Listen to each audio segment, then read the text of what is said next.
कांग्रेस मुक्त भारत का नारा लगाने वाले प्रधानमंत्री जी अपनी पथराई आंखों से किंग कर्तव्य विमूढ़ होकर समीक्षा में लगे हुए हैं कि आखिर कसर कहां रह गई। सभापति महोदय, सारे प्रहसन किए गए, भाषाई मर्यादा को तार तार किया गया, एक पूरी कौम को घुसपैठिया पुकारा गया, मछली, मंगल सूत्र, भैंस से होते हुए मुजरा जैसे शब्दों से भाषणों को सजाया गया, चुने हुए मुख्यमंत्रियों को जेल भेजा गया, महाराष्ट्र में राजनीतिक दलों को तोड़ा गया, उनके सिंबल छीने गए, चाहे वो शिवसेना हो चाहे वो एनसीपी हो, विपक्ष के सबसे बड़े दल के बैंक अकाउंट को फ्रीज किया गया। उसके बाद मोदी सरकार चुनाव लड़ने के लिए जनता के दरबार में गई, लेकिन बाहरी जनता ने दिखा दिया कि दर्द की हद से गुजारे तो सभी जाएंगे, दर्द की हद से गुजारे तो सभी जाएंगे, तैरे या डूबे किनारे तो सभी जाएंगे, कोई कितनी भी बुलंदी पे चला जाए मगर आसमानों से उतारे तो सभी जाएंगे। जनता ने दिखा दिया इस देश की। मैं महामहिम राष्ट्रपति महोदया के भाषण पर चर्चा करने के लिए, अभिभाषण पर चर्चा करने के लिए यहां खड़ा हुआ। सरकारी भाषण की मजबूरियां होती हैं, सरकार की तारीफ करनी पड़ती है, लेकिन जिस एक शब्द के इर्द गिर्द पूरा भाषण बुना गया था वो था अमृतकाल। सभापति महोदय, छात्र नौकरी मांगने पर लाठियां खा रहे हैं, 2 जून की रोटी मुहाल है, पेपर लीक ने लाखों छात्रों का भविष्य चौपट कर दिया है और देश को बताया जा रहा है कि अमृतकाल आया है। कभी कभी मेरा मन करता है कि मणिपुर में निर्वस्त्र करके घुमाई गई बेटियों से पूछूं कि अमृतकाल आया है या नहीं आया है। कभी कभी मेरा मन करता है सभापति महोदय कि देश के लिए ओलंपिक लाने वाली बेटियां जो इसी जंतर मंतर पर घसीटी गई, उनसे पूछूं कि अमृतकाल आया है कि नहीं आया है।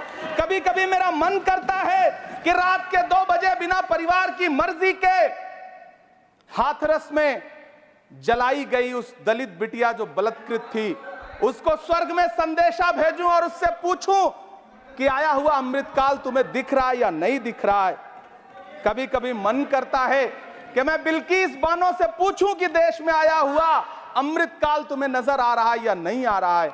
सभापति महोदय, कभी कभी मन करता है कि भीड़ के जरिए लिंच करके मारे गए पहलू खान की 85 साल की दोनों आंखों की अंधी मां से पूछूं कि देश में आया अमृतकाल तुम्हें दिख रहा है या नहीं दिख रहा है। कभी कभी मन करता है कि ईद के कपड़े खरीद कर लौट रहे 17 साल के हाफिज जुनैद से पूछूं, जिसे बल्लभगढ़ में ट्रेन में लिंच करके मार दिया गया, कि अमृतकाल आया है या नहीं आया है। कभी कभी मन करता है नजीब की मां से पूछूं, कभी कभी मन करता है कि तबरेज अंसारी की विधवा से पूछूं, कभी कभी मन करता है कि सहारनपुर के उन 3 बच्चों से पूछूं जिन्हें छत्तीसगढ़ में लिंच करके मार दिया गया।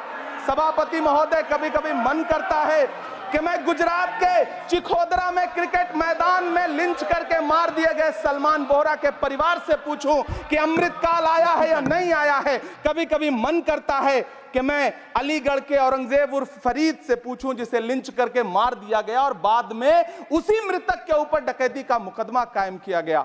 सभापति महोदय, यह कैसा अमृतकाल है जिसके अभिभाषण में स्वास्थ्य पर सिर्फ आधे मिनट पर चर्चा हुई। कैंसर के मरीज दिन ब दिन बढ़ रहे हैं, हार्ट अटैक से हंसते खेलते बच्चे जान गंवा रहे हैं, कभी क्रिकेट के मैदान में कभी जिम में, और इस सरकार के पास स्वास्थ्य पर बात करने के लिए आधा मिनट है। सभापति महोदय, कोविड वैक्सीन को लेकर के लंदन की अदालत से जो तथ्य देश के सामने आए हैं, उन्होंने भय फैला रखा है। कांग्रेस की सरकारों ने भी चेचक, पोलियो और प्लेग जैसी महामारियों के टीके लगवाए, लेकिन न तो कभी सर्टिफिकेट पर अपना फोटो छपवाया और न कभी उसके नाम पर वोट मांगे। कांग्रेस की सरकारों ने यह किया है, लेकिन इन सरकारों ने क्या किया है, मोदी जी ने क्या किया है कि राजनीतिक दलों को तोड़ा और तोड़ करके चुनाव लड़े, और चुनाव लड़ने के बाद भी आशातीत सफलता प्राप्त नहीं हुई है। दोस्तों, अगर हमारे वीडियो आपको पसंद आ रहे हैं तो लाइक, शेयर और सब्सक्राइब जरूर करें। अगर आप हमें फेसबुक पे देखते हैं तो फेसबुक पे शेयर जरूर करें। नमस्कार।